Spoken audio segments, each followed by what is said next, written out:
Wien Sawant बोलताय, थेट तिकडे जातोय. खासदार आम्ही आज त्यांना भेटायला इथं आलो आणि वेगळे विषय आहेतच ना. लोकसभेमध्ये जे विषय सुरू आहेत सध्या, देशासमोर युद्धाचे ढग तर आहेतच, पण त्याच्याबरोबर गॅस टंचाई खूप वाढत चाललेली आहे. लोक रस्त्यावर उभे आहेत, महागाई वाढत चाललेली आहे, हॉटेलमधल्या अनेक हॉटेल्स बंद पडत आहेत. जी हॉटेल्स सुरू आहेत त्यांचा मेनू जरी आपण बघितला तर आपल्याला वेगळा मेनू दिसेल आता ताबडतोब. या सगळ्या परिस्थितीमध्ये आपण लोकसभेमध्ये एकसंध राहून आवाज उठवला पाहिजे आणि त्याचबरोबर काही नवीन काय बिलं आणतायत, मग त्या बिलांच्या संदर्भात सुद्धा जसं तृतीयपंथीयांचं एक बिल येते, त्याचबरोबर महिला आरक्षणाच्या संदर्भात काही चर्चा करायचे विषय चालू आहेत आणि म्हणून या सगळ्या विषयावर आदरणीय उद्धवजींचं मार्गदर्शन घ्यावं. त्यानिमित्तानं ते आले असते तर भेटता आलं असतं, तर ती भेट आज इथे आम्ही घडवली. अधिवेशन सुरू आहे, त्या अधिवेशनामध्ये सगळ्या खासदारांनी मजबूतीनं शिवसेनेच्या उद्धव बाळासाहेब ठाकरे पक्षाच्या मजबूतीनं एकजुटीनं या सगळ्यावर आवाज उठवावा, यासाठी आज बैठक झाली. एक चर्चा अशी देखील सुरू आहे की अनेक खासदार नाराज आहेत उद्धव ठाकरेंवरती, कारण भेटही होत नाहीयेत, आपल्याला निधी देखील मिळत नाही. मला असं सांगा की ह्या सगळ्या बावड्या आपल्या माध्यमातून येत राहतात. आता सगळे खासदार पाहिलेत की नाही तुम्ही, का नाही पाहिलेत? सगळ्यांचे फोटो आता सुद्धा माझ्या बाजूला संजय पाटील आहेत, इथं संजय देशमुख आहेत, बाकीचे येऊन पुढे फ्लाईटला गेलेले आहेत. सगळे खासदार आहेत तसे आहेत, थंब मजबूतीनं उभे आहेत. नाराजी कशासाठी असेल? फंड देत नाही हा का त्यांचा विषय नाही, ते मुख्यमंत्री नाहीत. आज ते मुख्यमंत्री असला आणि फंड दिला नसतं, तो सगळ्यांना भारतीय जनता पक्षाचं मूळ धोरणच असं आहे, ते महाराष्ट्रापुरतं नाही. तुम्ही महापालिकेत पहा काय वाटोळं महापालिकेत करतायत ते. म्हणजे आदरणीय उद्धवजी, जेव्हा आम्ही शिवसेनेची सत्ता आली तेव्हा 650 कोटी रुपयात आम्ही तोट्यात होती ती मुंबई महापालिका. ती मुंबई महापालिका आदरणीय उद्धवजींच्या मार्गदर्शनाखाली काम करताना 92,000 कोटी रुपयाच्या ठेवी त्यांनी त्याच्यावर ठेवल्या.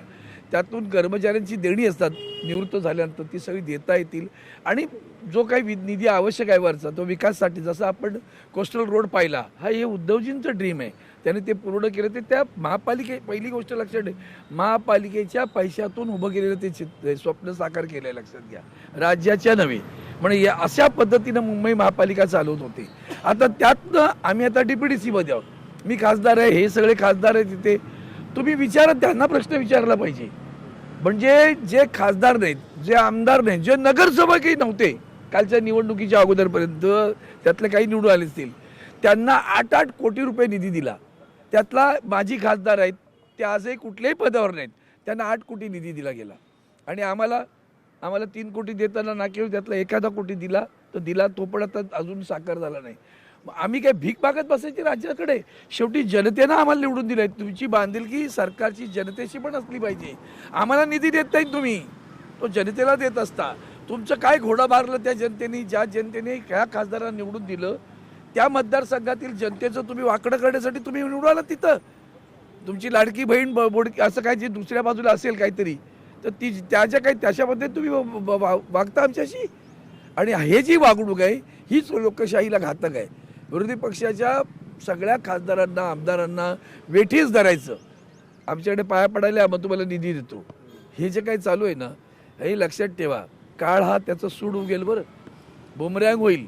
तुम्ही काय आयुष्यभराचा पट्टा कमरपट्टा घेऊन नाही आला, अमरपट्टा, की तुम्हीच बसाल सत्तेवर.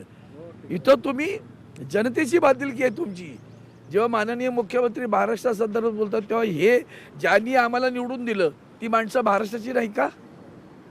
ती महाराष्ट्राची माणसं नाहीत का? त्या आया बहिणी आमच्या महाराष्ट्राच्या नाहीत का? तो शेतकरी आमच्या महाराष्ट्राचा नाही का? तो बेरोजगार आमच्या महाराष्ट्राचा, ती बहीण आमच्या महाराष्ट्राची नाही का? मग त्यांच्यासाठी जेव्हा आम्ही एखादा विकास निधी आमच्यासाठी देतात, तो काय आमच्यासाठी देत नाही तुम्ही, तो तिकडे जातो. आणि म्हणून या संदर्भात त्यांचं जे निधीच्या संदर्भातलं वाटप आहे ते सगळ्यांनी उद्धवजींसमोर मांडलं की अशा पद्धतीने छळतात. त्यावेळेला ठीक आहे, आपण तेव्हाही असेच वागत आलो. आम्ही कुठे होतो? 66 आम्ही काय होतो? वंदनीय शिवसेना प्रमुख त्यांच्या नेतृत्वाखाली पहिली निवडणूक लढवून मला आजही आठवते. मी त्या निवडणुकीत अतिशय जोमानं प्रचार केला होता. 42 नगरसेवक निवडून होते. आमदार कुठे तो आमचे? कधी आला आमचा? पहिल्यांदा एक आमदार नवलकर निवडून आले अख्ख्या मुंबईतनं, दुसऱ्यांदा एक आमदार आले वामन रावडिक आले. त्या दोघांनी जी तिथे जे प्रतिभा दाखवली, त्यावेळेच्या त्या प्रतिभेनं माननीय तत्कालीन मुख्यमंत्री वसंतराव नाईकांनी साहेबांना फोन पण काय माणसं पाठवलीत तुम्ही? शिवसेनेची माणसं अशीच आहेत ती. आणि म्हणून ती जी माणसं आहेत ती जनतेशी बांधिलकी बघून काम करत असतात. त्यांना तुम्ही अडवून या जनतेची अधिक नाराजी उडवते हे लक्षात घेतलं पाहिजे. ऑपरेशन टायगर शिंदे गटाकडून दावा करण्यात आला आणि अनेक विरोधी पक्षाचे खासदार आमच्या संपर्क असं टायगर दिल्लीत जाऊन म्याव होतोय तेवढं बघून घ्या.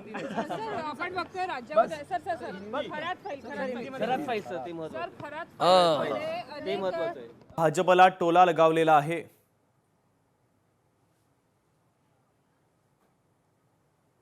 फाईल झाली ती, कलंकित केला महाराष्ट्राला तुम्ही. अंधश्रद्धा कायदा आहे आपल्याकडे.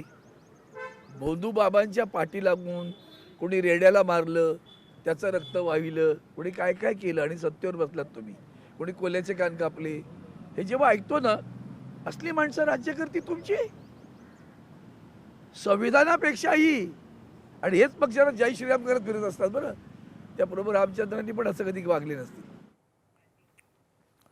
तर अरविंद सावंतांनी भारतीय जनता पक्षाला इशारा दिलेला आहे. खासदारांना निधी मिळत नाही असं देखील त्यांनी म्हटलेलं आहे. उद्धव ठाकरेंना सगळे खासदार भेटायला आलो होतो अशी माहिती अरविंद सावंत यांनी दिलेली आहे. मुंबई महापालिकेत भाजप वाटोळं करतंय असं म्हणत त्यांनी भारतीय जनता पक्षावर जोरदार हल्लाबोल केला आहे.